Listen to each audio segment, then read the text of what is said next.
All right. Bismillahir Rahmanir Rahim. Hazrat Abu Zar Ghaffari radiyallahu anhu. Conversion to Islam. Hazrat Abu Zar Ghaffari radiyallahu anhu is very famous among the Sahaba for his piety and knowledge. Hazrat Ali radiyallahu anhu used to say, Abu Zar is the custodian of such knowledge as other people are incapable of acquiring.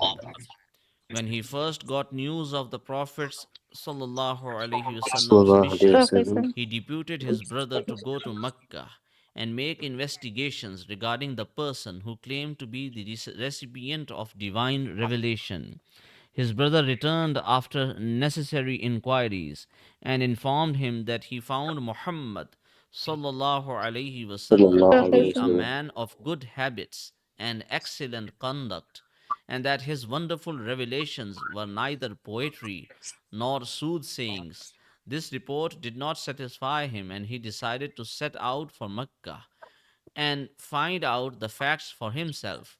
On reaching Mecca, he went straight to the Haram. He did not know the Prophet ﷺ, and he did not consider it advisable under the circumstances prevailing at that time to inquire about him from anybody. When it became dark, Hazrat Ali radiallahu anhu noticed him, and seeing in him a stranger could not ignore him. As hospitality and care for the travelers, the poor, and the strangers were the Sahaba's second nature, he therefore took him to his place. He did not ask him about the purpose of his visit to Mecca, nor did Abu Zar radiallahu anhu himself disclose it. Next day he again went to the Haram and stayed there till nightfall without being able to learn who the Prophet ﷺ was. In fact, everybody knew that the Prophet ﷺ and his companions were being persecuted in Mecca, and Abu Zar Ghafari radiallahu anhu might have had misgivings about the result of his quest for the Prophet ﷺ. Hazrat Ali radiallahu anhu again took him home for the night, but again did not have any talk with him about the purpose of his visit to the city. On the third night, however, after Hazrat Ali radiallahu anhu had entertained him as on the two previous nights, he asked him, Brother, what brings you to this town? Before replying, Hazrat Abu Zar Ghafari radiallahu anhu took an undertaking from Hazrat Ali radiallahu anhu that he would speak the truth, and then he inquired from him about Muhammad sallallahu alaihi wasallam. Hazrat Ali radiallahu anhu replied, He is verily the Prophet of Allah. You accompany me tomorrow, and I shall take you to him. But you have to be very careful, lest people come to know of your association with me and you get into trouble. When on our way I apprehend some trouble, I shall get aside, pretending some necessity or adjusting my shoes, and you will proceed ahead without stopping, so that the people may not connect us. All right. So Islam is a religion which teaches us caution, which teaches us to be very careful in dangerous times. It does not mean to that if you are brave, then you just go outside foolishly, stupidly. The enemy is in front of you, and you are just going there. Bare chest is showing off your, and that you are very brave and bold, and you want to die as a martyr. Not at all. Islam is not about. Islam tells you to be careful in dangerous time, to be cautious, and to learn from your environment, to observe your environment and learn, and then decide wisely what you need to do at that very moment. This is what Islam is. Islam is a religion which teaches us wisdom. It does not teach us foolish valor. The next day he followed Hazrat Ali radiallahu anhu, who took him before the Prophet sallallahu alaihi wasallam in the very first meeting. He embraced Islam. The Prophet sallallahu alaihi wasallam, fearing that the Quraysh might harm him, enjoined upon him not to make an open declaration of his Islam, and bade him to go back to his clan and return when Muslims had gained the upper hand. Hazrat Abu Dharr radiallahu anhu replied, O Prophet of Allah, By him who is the master of my soul, I must go and recite the kalima in the midst of these unbelievers. True to his word, he went straight to the haram and right in the midst of the crowd and at the pitch of his voice recited Shahada. Ashhadu Allah ilaha illallah wa ashhadu anna Muhammadar Rasulullah. I bear witness that there is no God save Allah, and I bear witness that Muhammad sallallahu alaihi wasallam is the prophet of Allah. People fell upon him from all sides and would have beaten him to death if Abbas, the Prophet's uncle, who had not till then embraced Islam, had not shielded him and saved him from death. Abbas said to the mob, "Do you know who he is? He belongs to the Ghaffar clan, who live on the way of our caravans to Syria. If he is killed, they will waylay us, and we shall not be able to trade with that country." All right, so this was the Arab custom to loot each other's traveling caravans because uh, they were poor, they were hungry, and there was not much cultivation. They only used to earn through trade, and they used to loot each other's caravans. But the Quraysh, who were the leaders of the Arabs, their caravans were never attacked by other clans, by other tribes. And the reason was that the Quraysh were the custodians of the Kaaba, and in the Kaaba, in the Haram, all the statues were present there. So every statue belonging to every clan was present there. So almost 313 statues were there. So uh, you can say, in other words, that their gods, the gods of those Arab clans, were hostages, and for those Quraysh. So they feared, the other clans feared the Quraysh, that if we harm their trading caravans, they will destroy our gods. So that is why they never attacked. So this is the thing, that he is warning him that on the way the Ghaffar clan is there, and if you harm this person, they will take revenge against you, and our caravans will never be safe on that route anymore. This appealed to their prudence, and they left him alone. The next day, Hazrat Abu Dhar radiallahu anhu repeated his perilous confession of Iman and would have surely been beaten to death by the crowd had not Abbas intervened once again and saved him for the second time. The action of Hazrat Abu Zar radiallahu anhu was due to his extraordinary zeal for proclaiming kalima among the disbelievers, and the prohibition by the Prophet sallallahu alaihi wasallam was due to the soft corner in his heart for Hazrat Abu Zar radiallahu anhu, lest he be put to hardships that might prove too much for him. There is not the least shadow of disobedience in this episode. Since the Prophet ﷺ himself was undergoing all sorts of hardships in spreading the message of Islam, Abu Zar radiallahu anhu also thought it fit to follow his example rather than to avail of his permission to avoid danger. It was this spirit of Sahaba that took them to the heights of material and spiritual progress. When a person once recited the kalima and entered the fold of Islam, no power on earth could turn him back, and no oppression or tyranny could stop him from tabligh. Tabligh means dawah, invitation to Islam.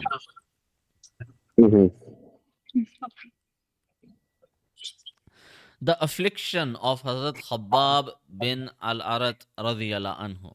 So, from this story, we have learned two things. First of all, we have to be careful in dangerous times, especially. We have to observe our environment and decide wisely. Second lesson is that second option is also available, to be more zealous, to be brave. But then you have to have confidence in yourself that if you are doing something dangerous, then you should be strong enough that the enemy cannot overcome you and cannot convince you otherwise, and cannot persuade you to go away from Islam, to move away from Islam, to leave Islam, or to any leave any practice of Islam. So you have to be confident in yourself. So it a better approach is the careful approach, But then there are people of different natures, and some people are very bold and they are very confident. So that option is also available, and that will also boost up and increase their iman. Um, but I would advise you to be careful at all times. That is much better, because Mm-hmm. the iman, the faith, the level of faith of the companions of the Prophet was so intense that they would bear hardships. But we cannot bear those hardships. Our faith is very weak, so we have to be extra careful. This is my advice. Hazrat Khabbab radiallahu anhu is also one of those blessed persons who offered themselves for sacrifice and suffering for the cause of Allah. He was the sixth or seventh person to embrace Islam, and therefore he suffered long. He was made to put on steel armor and lie in the sun to sweat and swelter. Very often he was made to lie flat on burning sand, which caused the flesh on his back to waste away. He was the slave of a woman. When she came to know that he was visiting the Prophet sallallahu alaihi wasallam, she used to brand Allah his head. Akbar. She used to brand his head with a hot iron rod. Hazrat Umar radiyallahu anhu, during his caliphate, once inquired of him about the details of his sufferings after embracing Islam. He showed him his back, seeing which Hazrat Umar radiyallahu anhu remarked, "I have never seen such a back before." He said, "My body was dragged over heaps of smoldering charcoal, and the blood and fat uh, coming out of my back put out the fire." It is said that when Islam spread and the Muslims conquered all the surrounding territory, he used to weep and say, "Allah seems to be compensating us in this world for all our sufferings, and perhaps nothing would be left for us as reward in the hereafter." The Prophet ﷺ once performed an unusually long rakat while leading a salat. When the Sahaba mentioned it to him, he said this was a salat of yearning and humility. "I asked three boons from Allah. I besought Him." Salat means prayer. "O Yeah. Allah, let not my ummat perish by famine. Let not my Famine ummat be annihilated." Famine, okay, famine. "Let not and my ummat annihilated. be annihilated by an enemy gaining an upper hand on them, and let not my ummat fight among themselves." Allah granted the first two prayers, but not the third one. So Allah will not allow all of the Muslims to perish through famine, Mm-hmm. and He will not also allow all of the Muslims to be conquered and destroyed by the enemy. So there will be a bunch of Muslims who will be able to resist or save themselves. So this is, it is Mm-hmm. impossible to overcome or completely entirely finish all the Muslims. That is impossible. But the third one, the Ummah will not fight with each other. No, not at all. Allah did not accept this prayer, so it means that Muslims will fight among uh, each other till Qiyamah. There, Okay. there will be Inshallah. fighting, there will be disagreements. Insh- Yeah. Did you say Inshallah? No, Okay, okay. I thought you but misunderstood I'm and you. talking about like in the day, like when the day of Qiyamah comes. Yeah, yeah. The Muslims will keep on fighting with each other. Yeah. That is unfortunate, but it is a reality. Allah granted the Yeah. first two prayers, but not the third one. Hazrat Khabbab radiallahu anhu died in 37 AH. He was the first of the Sahaba to be buried at Kufa. Hazrat Ali radiallahu anhu, once passing his grave, said, "May Allah bless and show mercy on Hazrat Khabbab radiallahu anhu. He embraced Islam willingly. He immigrated with great pleasure in Allah's path and spent his whole life in striving and suffering for Islam. Blessed is the person who is mindful of the day of judgment, prepares for his reckoning, remains contented with very little of this world, and is able to please his Lord." To be able to please Allah was really the Sahaba's greatest achievement, for this was the sole purpose of their life.